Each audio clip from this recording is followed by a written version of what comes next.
में एक जिला है कासगंज। कासगंज में एक जगह है पटियाली। पटियाली में एक सरकारी महिला चिकित्सक होती हैं जिनकी 2013 में एक डॉक्टर से ही शादी होती है।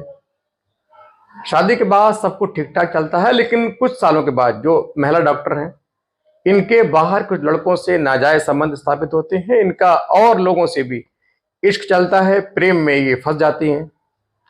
कहते हैं प्रेम, इश्क और मुश्क कभी छुपाए नहीं छुपता, लिहाजा यहां भी ये चीज लागू हुई। डॉक्टर जो पति हैं उनको भी पत्नी पर शक हुआ। उनकी जो कार्यशैली है, भाषा शैली है, उनकी जो गतिविधियां हैं,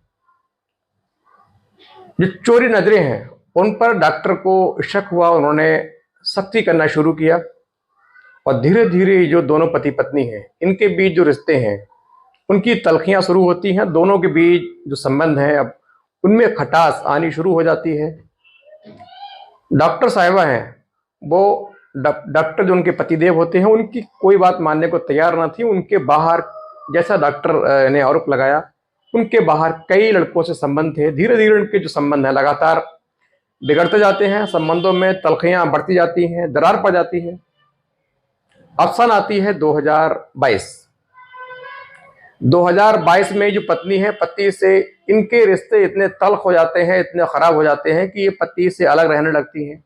पति भी इनसे अलग रहने लगते हैं, लेकिन पति इन पर पूरी तरीके से नजर रखना शुरू करते हैं। पति इनकी हर गतिविधि पर, कहाँ आना है, कहाँ जाना है, वो लोगों से, जो स्टाफ होता है उनको अपने फेवर में करके इनकी हर गतिविधि पर नजर रख रहे थे। कहाँ रहती हैं, कब निकलती हैं, सारी जो प्रक्रियाएं हैं उन पर पैने नजर रख रहे थे।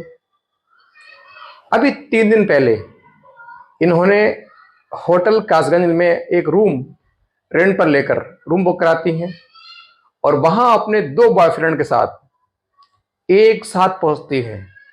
उधर डॉक्टर जो थे इन पर पैनी नजर रख रहे थे, निगरानी कर रहे थे। उनको अपने सूत्रों से ही मालूम चलता है कि मेरी जो पत्नी है, बेगम साहबा हैं, वो कासगंज के लिए निकली हैं, होटल के पास रुकी हैं और उस होटल में उनके साथ 2 उनके जो बॉयफ्रेंड हैं वो साथ में हैं। वो भी साथ में उस होटल के अंदर एंट्रेंस कर चुके हैं।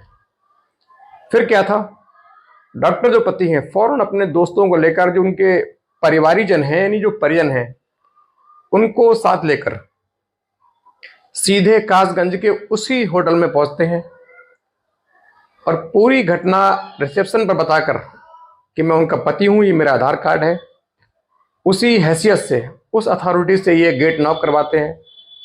जब गेट नॉक होता है तो अंदर जो 2 आशिकों के साथ पत्नी रंगरेलियां मना रही थी, अंदर बेड पर थी, वो हड़बड़ाती हैं, सीधे अपने एक बॉयफ्रेंड को लेकर रूम का जो बाथरूम होता है उसके अंदर छुप जाती हैं, अंदर से गेट को लॉक कर देती हैं। बाहर सिंगल एक बॉयफ्रेंड वो बेड पर आराम से चादर ओढ़ के लेट जाता है। ऐसा बताने की, समझाने की कोशिश करता है कि मैं आराम से थका आ रहा हूं, अपने आराम करने के लिए मैंने रूम लिया है, मैं सो रहा हूं, आराम कर रहा हूं। उसके बाद ये लगातार डोर नॉक कर रहे थे तो अंदर से वही बॉयफ्रेंड गेट खोल देता है। वो कहता है क्यों आप ऐसे क्यों नॉक कर रहे हो, कहाँ रहते हैं, कैसे आना हुआ। अब चूंकि जो पति हैं वो पक्की, पूरी पक्की सॉलिड एकदम सिक्योरिटी पर आए थे, पक्की इंफॉर्मेशन पर आए थे। उनको मालूम था कि पत्नी कहीं ना कहीं छुपी है और ये व्यक्ति है, इसको वो जानते थे। और दूसरे जो आशिक हैं उनको भी डॉक्टर साहब अच्छे से पहचानते थे। लिहाजा उन्होंने परिजनों के साथ सबसे पहले छुपने की जगह होती है बाथरूम। सीधे बाथरूम पहुंचे, गेट को नॉक किया, अंदर से दूसरे बॉयफ्रेंड की आवाज आई कि मैं अंदर बाथरूम में हूं, मैं फ्रेश हो रहा हूं, मेरा भाई बाहर है, मेरा दोस्त बाहर बेड पर है, उससे बात कर लीजिए। लेकिन उन्होंने वेट किया 5 मिनट, 10 मिनट, 15 मिनट, गेट नहीं खुला।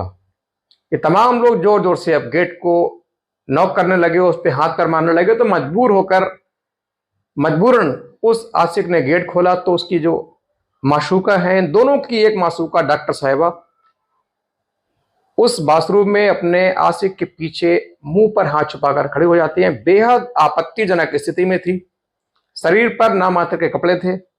फिर क्या था, फौरन डॉक्टर पति हैं, इनके दोस्त हैं, इन्होंने पकड़ा इन दोनों बॉयफ्रेंड को, जमकर इनकी धुनाई की, लातों से, घूंसों से, चप्पलों से इनकी धुनाई की गई। डॉक्टर ने अपनी पत्नी की लातों से, थप्पड़ों से उन पर बरसात की, वहां पूरे होटल में हंगामा बर्पा हो जाता है, पूरा जो स्टाफ इकट्ठा हो जाता है। कोई किसी तरह जब तक पुलिस को सूचना देता है, पुलिस भी बहुत जल्दी मौके पर पहुंच जाती है। पुलिस सबको पकड़ती है, पूछताछ करती है। सीधे उसी हालत में ये दो बॉयफ्रेंड थे जो बिल्कुल अर्धनग्न अवस्था में थे, दोनों को उसी अवस्था में पकड़कर सीधे अपनी गाड़ी में बिठाती है। गाड़ी में बिठाकर सीधे इनको पुलिस स्टेशन लेकर आती है। वहां इनसे तमाम सूचनाएं ली जाती हैं, पूछताछ की जाती है। दोनों जो बॉयफ्रेंड है इनको शांति भंग के आरोप में जेल की राह दिखाई जाती है। इधर पत्नी से पूछताछ होती है, पति से बात होती है तो पति ने कहा मेरी पत्नी जो है शादी के कुछ साल बाद ही इसके गैर युवकों से संबंध स्थापित हो गए थे, इसीलिए मैंने इससे दूरियां बनाई। इसने मुझे तलाक नहीं दी। मैंने इसको जब मना किया, मेरी परिजनों ने, मेरे जो परिवार है उन्होंने इसको ऐसा करने से मना किया, तो इसने कहा मैं तुमको दहेज एक्ट में परिवार को छेड़छाड़, यौन हिंसा, घरेलू हिंसा जैसे खतरनाक संगीन धाराओं में आपको जेल भिजवा दूंगी, ये धमकी दी गई। क्योंकि डॉक्टर बड़े सुलझे व्यक्ति होते हैं, बड़े जेल कोर्ट कचहरी से डरने वाले व्यक्ति होते हैं। वो डर गए, आगे कोई कार्रवाई न की, लेकिन उन्होंने स्वेच्छा से इससे अलग ही रहे, दूरी बनाई। लेकिन इसकी जो गतिविधियां हैं उस पर पैनी नजर रखी। इधर जो पत्नी है डॉक्टर साहिबा है, ये इन्होंने पति की गैर मौजूदगी में खुलेआम अपने आशिकों के साथ रोमांस करना शुरू किया। एक आशिक आता था, एक जाता था। इसी क्रम में ये अपने दो आशिकों के साथ एक साथ, ऐसे केसेस बड़े रेयर केसेस होते हैं, बड़े कम देखने को मिलते हैं कि एक लड़की, एक पत्नी, एक औरत, एक महिला एक साथ दो बॉयफ्रेंड के साथ होटल में हो, आपत्तिजनक स्थिति में हो। और निश्चित तौर पर ये जो घटना है पूरे इलाके में चर्चा का विषय रही। इसकी घटना के जो वीडियो है पूरे इलाके में वायरल रहे, और ऐसी घटना निश्चित तौर पर पति पत्नी का जो पवित्र रिश्ता है उसको कलंकित करती है।